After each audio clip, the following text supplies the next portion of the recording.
Bismillahirrahmanirrahim. Assalamualaikum warahmatullahi wabarakatuh. Good morning, selamat pagi ya, para Python mania yang tetap semangat ya. Kita belajar ini, yang mana kita mempelajari, menghatamkan sebuah buku, sebuah buku yang memang bukunya keren sekali, yaitu judulnya Introduction to Programming Using Python, karya Daniel Yiliang ya. Dia adalah seorang dosen dari Amerika Serikat sana. Baik, kita akan melanjutkan pembahasan khataman Python kita kali ini tentunya di episode yang ke-28. Kita mulai langsung ke halaman 185 dari total. Nanti kita selesaikan adalah 582 halaman. Mulai ya, siap? Ya, kita mulai. Bab 6.8 case study. Converting decimals to hexadesimal. Bagaimana kita sekarang studi kasus mengkonversi desimal ke dalam hexadesimal. Hexadecimal number introduced in chapter 3 are often used in computer system programming. Jadi bilangan hexadesimal itu dikenalkan di bab 3. Itu sering digunakan dalam pemrograman sistem komputer ya, yang digunakannya saat ini ya, beberapa itu. Kita nanti di sini ada lihat di appendix C untuk informasi dari sistem ya, angka-angka sistem angka. To convert a decimal number D to a hexadecimal number, bagaimana untuk konversi bilangan desimal D ke dalam bilangan angka hexadesimal, you have to find the hexadecimal digit HN, HN-1, HN-2 sampai H2, H1 sampai H0. Such that ya, seperti berikut. D sama dengan HN dikalikan 16 pangkat N ditambah dengan HN-1 dikali 16 pangkat N-1 tambah HN-2 kalikan 16 N-2 plus sampai terakhir nanti H0 kalikan 16 pangkat 0. This hexadecimal digit can be found by successively dividing D by 16 until the quotient is nil. Ya, digit hexadesimal ini dapat kita tentukan ya, kita temukan dengan successively. Ya, jadi dapat kita temukan dengan berturut-turut membagi D dengan 16 ya, sampai hasilnya nanti pangkatnya itu 0. Ya, sampai hasil baginya itu jadi 0. The remainders H0, H1, H2, HN-2, HN-1 dan HN ya, itu sisanya. Sisanya nanti H0, H1, H2, HN2 ini sisa. The hexadecimal digit include the decimal digit 0, 1, 2, 3, 4, 5, 6, 7, 8, 9 plus A, which is the decimal value 10, B, which is the decimal value 11, C, which is 12, D, which is 13, A, which is 14, and F, which is 15. Ya, jadi digit hexadesimal ya, itu merupakan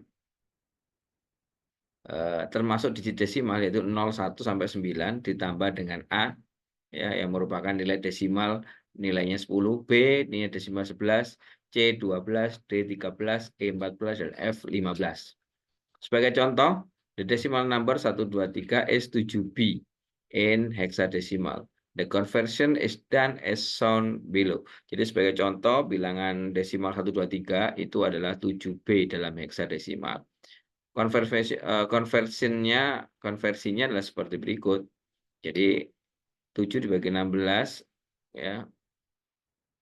Nah, ini kita tulis gini. 16 7 berarti kan 0. Dia 0. Kemudian sisanya 7. Ini H1. Kemudian dibagi 16 1 2 3 ya, dibagi 16 maka ketemu 7. Ya, 7 jadi sisanya 11 ini. Nah, nanti 11 itu apa? B berarti kan. Berarti nanti jawabannya adalah B. 7B B seperti itu ya. Sisanya 7, 11, 7B. The remainder of dividing 1, 2, 3 by 16 is 11. Jadi sisa dari pembagian 1, 2, 3 oleh 16 itu adalah 11. Which is B in hexadecimal. Yaitu itu adalah B. The equation of this division is 7. Nah, maka itu konversinya ya. Itu adalah sisa pembagian. Hasil bagi dari pembagian adalah 7. Hasil baginya. Nah, hasil bagi dari pembagian adalah 7. The remainder of dividing dengan sisa dari pembagian 7 dengan 16 itulah 7, maka quotient-nya adalah 0. Sisanya adalah hasilnya ya adalah 0, hasil baginya 0. So sehingga 7B adalah hexadecimal number for 1, 2, 3, 7B. The program listing 6.x from the user to enter a decimal number and convert it into a hex number as a string. Jadi program listing 6.8 ini membutuhkan masukan dari pengguna user untuk sebuah bilangan desimal dan mengkonvertnya ke dalam bilangan heksadesimal sebagai sebuah string. Jadi kita menggunakan fungsi 2 def decimal to hex. Jadi dengan masukkan parameternya adalah decimal value argumennya ya. Kemudian hexadesimalnya kosong. While decimal value-nya tidak sama dengan 0, maka baru hitunglah ini. Hex value sama dengan decimal value dibagi dengan 16, modulus 16, ya kan. Hex itu mencari sisanya dibagi 16. Hex to hex car, hex value ditambah dengan hex. Ya kan. Decimal value dibagi dengan 16. Return hex. Nah, sekarang to hex car itu kurang fungsi yang dipanggil di sini. Maka kita lihat fungsinya to hex car itu adalah hex value, masukkan hex value, nilai hex value. Hex value-nya kan sudah dibagi di sini, sisa dari pembagian 16 ya. Maka jika 0 kurang dari sama dengan hex value, kurang dari 9, maka CHR hex value-nya adalah ORD 0, ya kan. Else jika dia 10 sampai 15, maka return CHR-nya hex value kurangi 10 tambah ORD A. Nah, def main, ya, def main decimal value eval enter a decimal number. The hex number for decimal value is decimal to hex ya. Main, nah, tinggal panggil aja. Enter, maka nanti pengguna masuk 1, 2, 3, 4, maka jawabannya adalah 4D2. Seperti itu. Oke, kita baca dulu penjelasannya. The hex string is initially empty line 13. Ya, the program uses the program using the decimal to hex function line 2 until 10 to convert a decimal integer to a hex number as a string. Jadi ini saya jelaskan dulu. String hexadesimal itu awal mulanya 0 di baris ketiga. Program menggunakan decimal to hex, fungsi decimal to hex baris 2 sampai 10 ya. Untuk mengkonversi bilangan desimal bulat desimal kepada hex number, bilangan hexadesimal ya sebagai sebuah string. The function get the remainder of the division of the decimal integer by 16. Jadi fungsi ini adalah fungsinya untuk mendapatkan sisa dari pembagian decimal integer bilangan bulat desimal itu dengan 16. The remainder is converted into a character by invoking the to hex car function and then appending to the hex string line 7. Jadi sisa itu dikonversi, sisanya ini dikonversi ke dalam sebuah karakter yang dengan menjalankan fungsi to hex car dan kemudian menambahkannya dalam string hexadesimal. Baris ke-7 ya. Dividing the decimal number by 16 remove a hex digit from the number. Nah, membagi bilangan desimal dengan 16 itu akan menghapus digit hexadesimal dari angka, yaitu dari baris ke-8. The function repeatedly performs this operation in a loop until the equation becomes nil. Fungsi akan diulang, ya, berulang kali melakukan operasi ini sampai nanti sebuah loop hasil baginya menjadi 0. Ya. The 2-hex function line 13 to 17 convert a hex value between 0 and 15 into a hex character. If hex value is between 0 and 9, it is converted to CHR hex value plus ORD 0. Ya, ORD 0 itu ya, line 15. For example, if hex value is 5, CHR hex value plus ORD return akan mengambilkan 5. Nah, ini loh.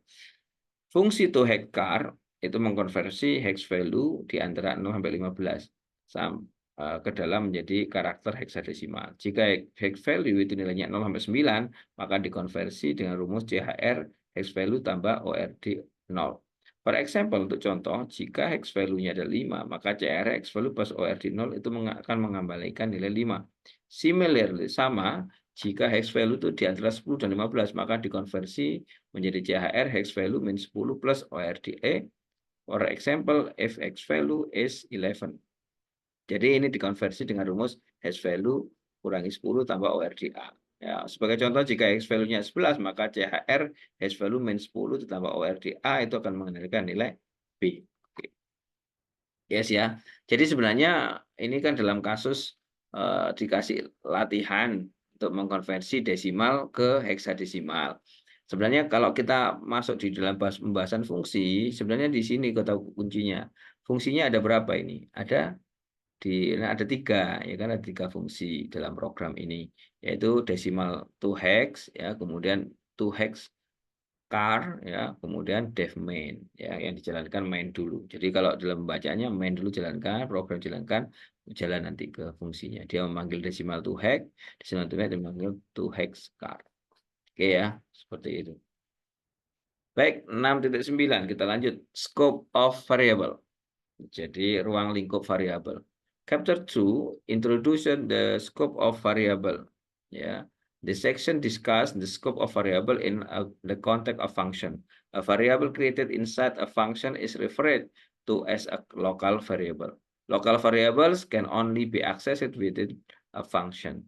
The scope of local variable starts from its creation and continues to the end of the function that contain the variable. Baik, ruang lingkup variabel. Bab 2 kemarin kita diperkenalkan, ya, ruang lingkup variabel. Bagian ini membahas ruang lingkup variabel dalam konteks fungsi. Variabel yang dibuat di dalam fungsi disebut sebagai variabel lokal. Ya. Variabel lokal ini hanya dapat diakses, ya, di dalam fungsi. Dan ruang lingkup variabel lokal itu dimulai dari pembuatannya, dari awal pembuatannya, sampai nanti berlanjut hingga akhir fungsi itu yang berisi variabel tersebut. In Python, you can also use global variables. They are created outside all function and are accessible to all function in their scope. Consider the following example. Di Python, Anda juga dapat menggunakan variabel global. Ya, variabel global ini dibuat di luar semua fungsi. Di luar semua fungsi itu dibuat, ya, dan dapat diakses oleh semua fungsi dalam ruang lingkupnya. Maka perhatikan contoh-contoh berikut. Contoh, kita buat global var sama dengan 1, dia kan di luar, ya. Def F1, lokal var-nya 2. Nah, ini di dalam fungsi, ya kan, ini lokal var. Maka print global var, print lokal var. Ya, maka F1 cara membacanya buat dulu fungsi F1, kemudian print global var, print local var. Oke.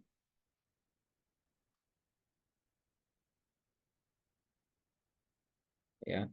A global variable is created in line 1. Jadi variabel global dibuat di baris yang pertama. It is accessed within the function in line 4 and outside the function in line 8. Jadi variabel ini diakses di dalam fungsi di baris 4 dan di luar fungsi di baris 8. A local variable is created in line 3. Jadi lokal variabel lokal dibuat di baris yang ketiga, ya. It is accessed within the function in line 5, attempting dan diakses di dalam fungsi di dalam baris kelima, ya.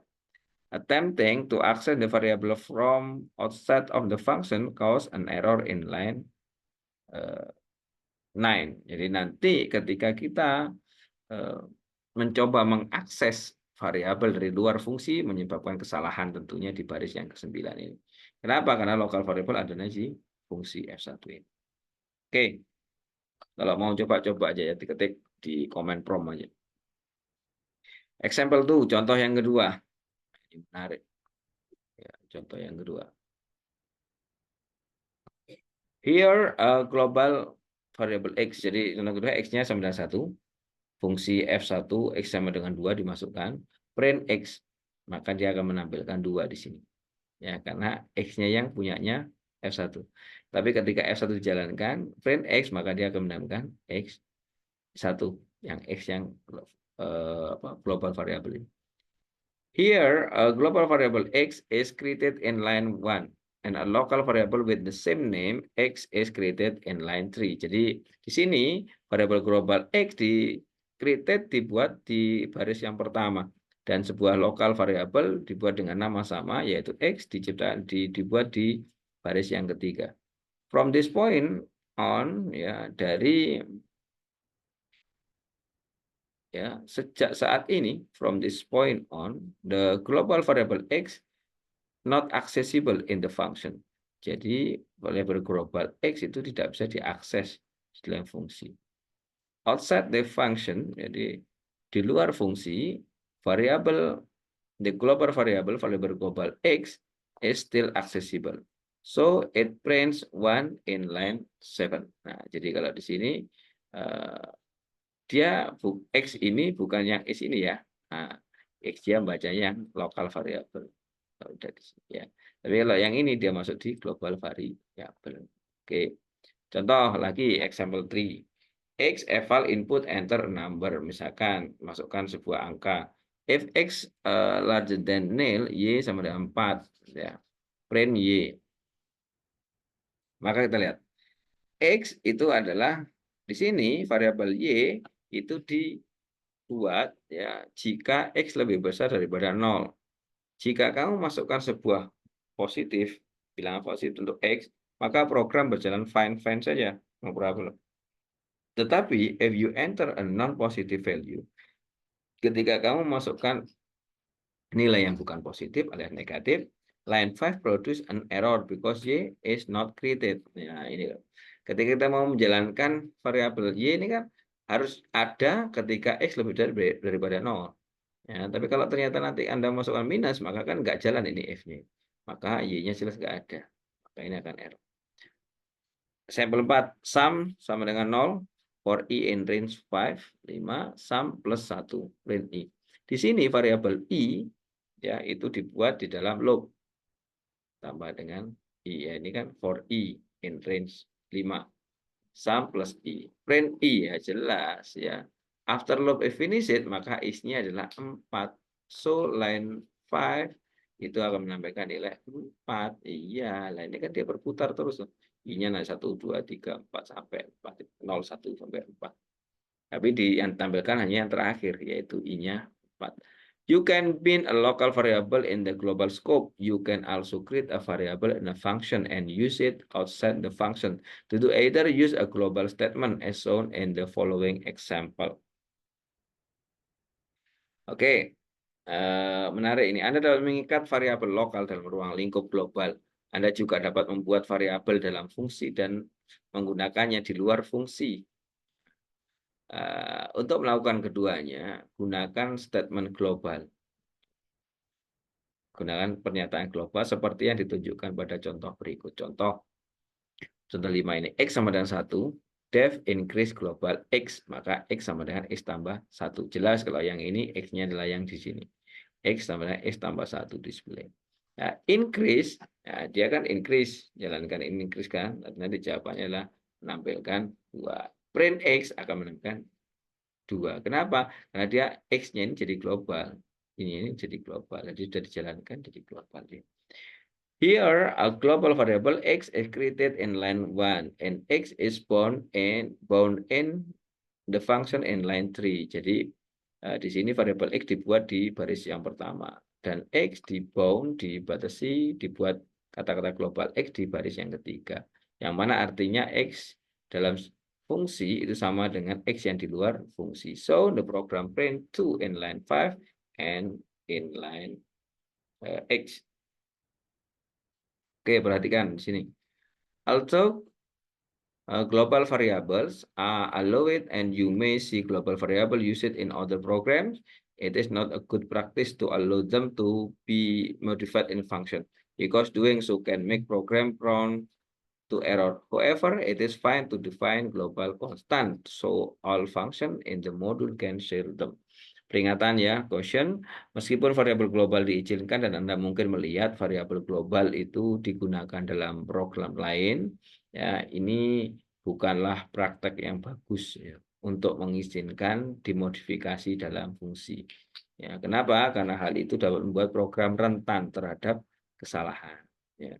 Namun, tidak masalah untuk mendefinisikan konstanta global sehingga semua fungsi dalam modul dapat membagi. Oke, dapat share dapat menggunakannya. Share.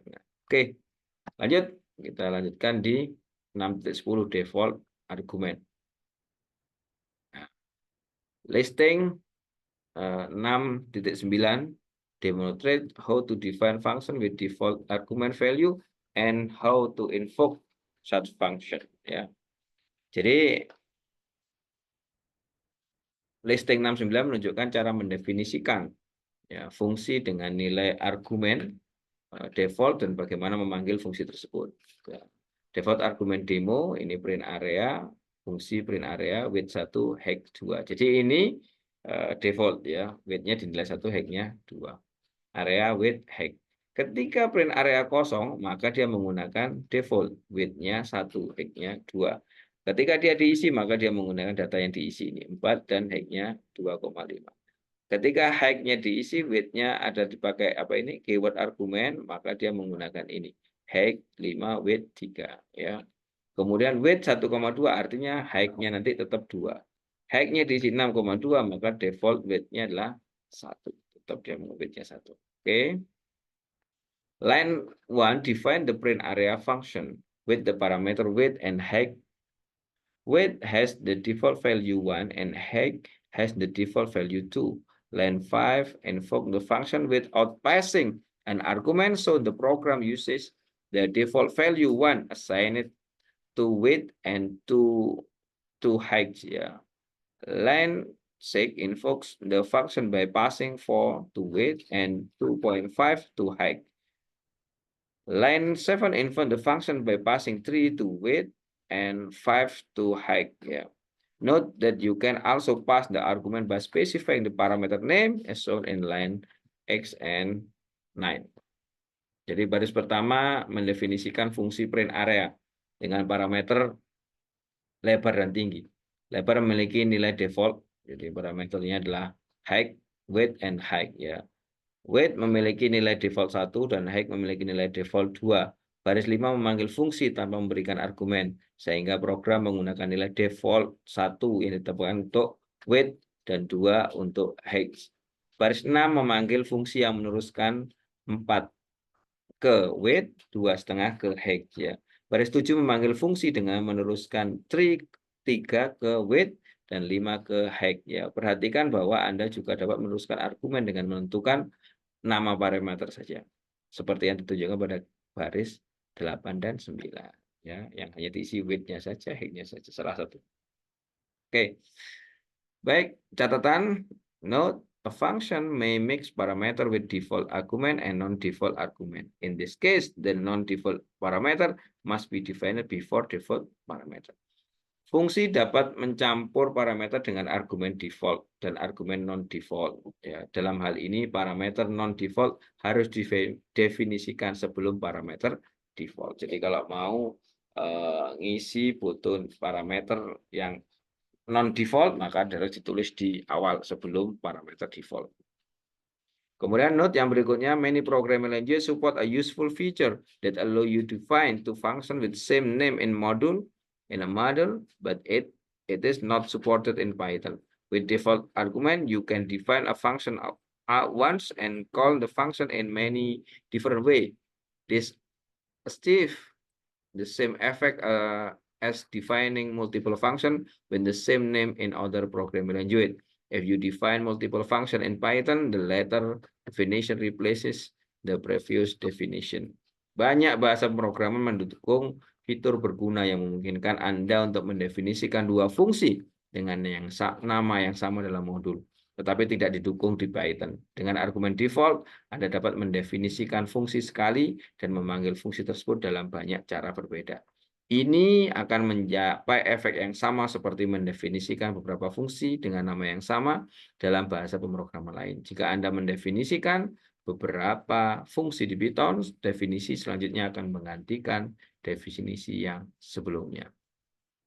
Baik, terakhir yaitu yang bab 6.11 untuk pertemuan episode yang ke-28 ini, yaitu returning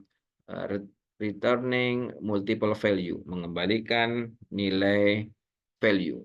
Ya.